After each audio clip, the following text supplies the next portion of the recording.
Boa noite. Hoje a gente vai falar sobre técnicas de reconstrução de defeito do osso tibial.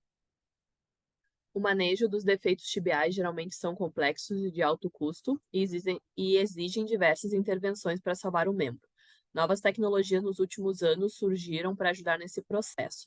Geralmente, esses defeitos ocorrem após osteomielite crônica, o que necessita de ressecção radical, após trauma, que acompanha importantes lesões neurovasculares e de partes moles, e após tumores ósseos.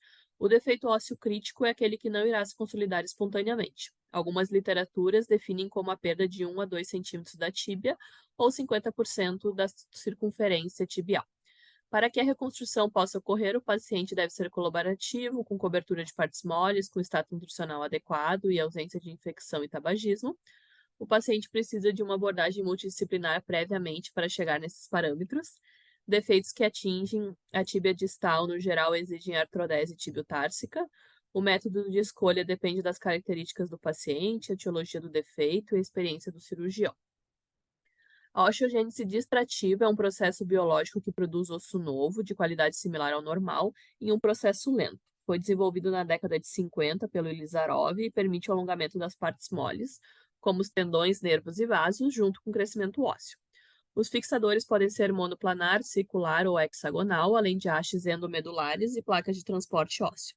Radiografias em duas incidências dos membros inferiores devem ser solicitadas. A técnica deve ser feita com baixa energia para não lesionar o periósteo. A corticotomia deve ser metafisária sempre que possível, por ter mais células com potenciais de diferenciação e melhor vascularização. Nos primeiros 10 a 14 dias ocorre a fase de latência, na qual o calo ósseo se forma, as incisões cicatrizam e os pinos se fundem ao osso. Depois há a fase de transporte, onde fragmentos ósseos são movidos para áreas de defeito.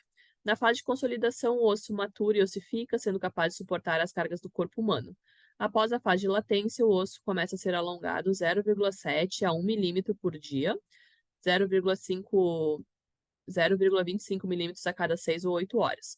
Quando o novo osso completa o defeito, é realizada a compressão, que pode ser feito em incruento ou em nova cirurgia. A fase de consolidação depois dura 3 vezes a fase de transporte.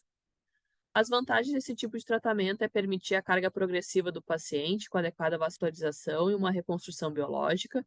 As desvantagens seriam longo tempo de tratamento necessitando da colaboração do paciente, né? A rigidez articular e infecção dos pinos.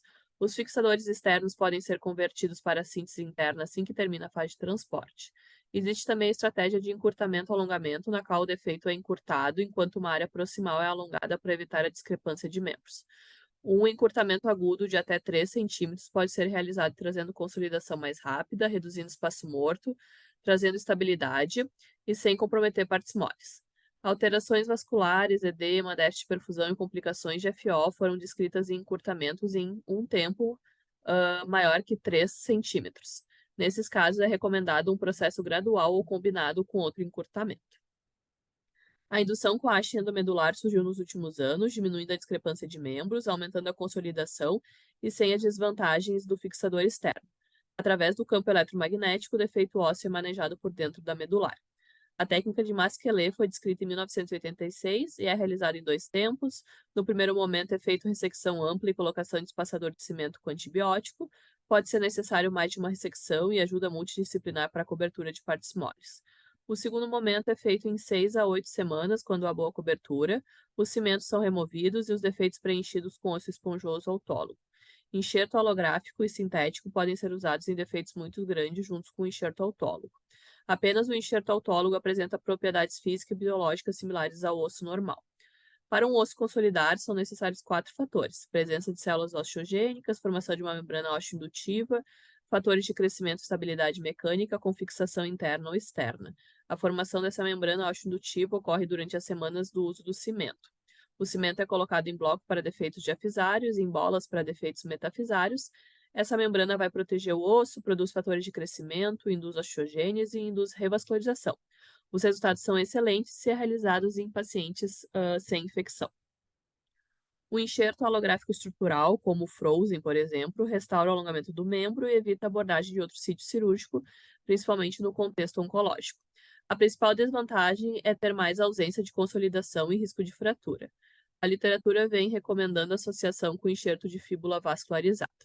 O enxerto de fíbula vascularizada, tanto livre como pediculado, traz mais consolidação e menos infecção.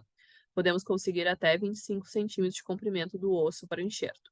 É recomendado ressecar 4 centímetros a mais do que o tamanho do defeito para ficar 2 centímetros em cada ponta do enxerto. Porém, a recuperação é longa, exigindo que o paciente fique sem carga por bastante tempo até a fíbula doada ficar parecida com a tíbia. Há também o risco de fratura e a necessidade de cirurgião experiente. Nenhum desses métodos é superior ao outro. Esse foi o capítulo 35 do Foot and Ankle Disorders, do Emílio Wagner. Muito obrigado, uma boa noite.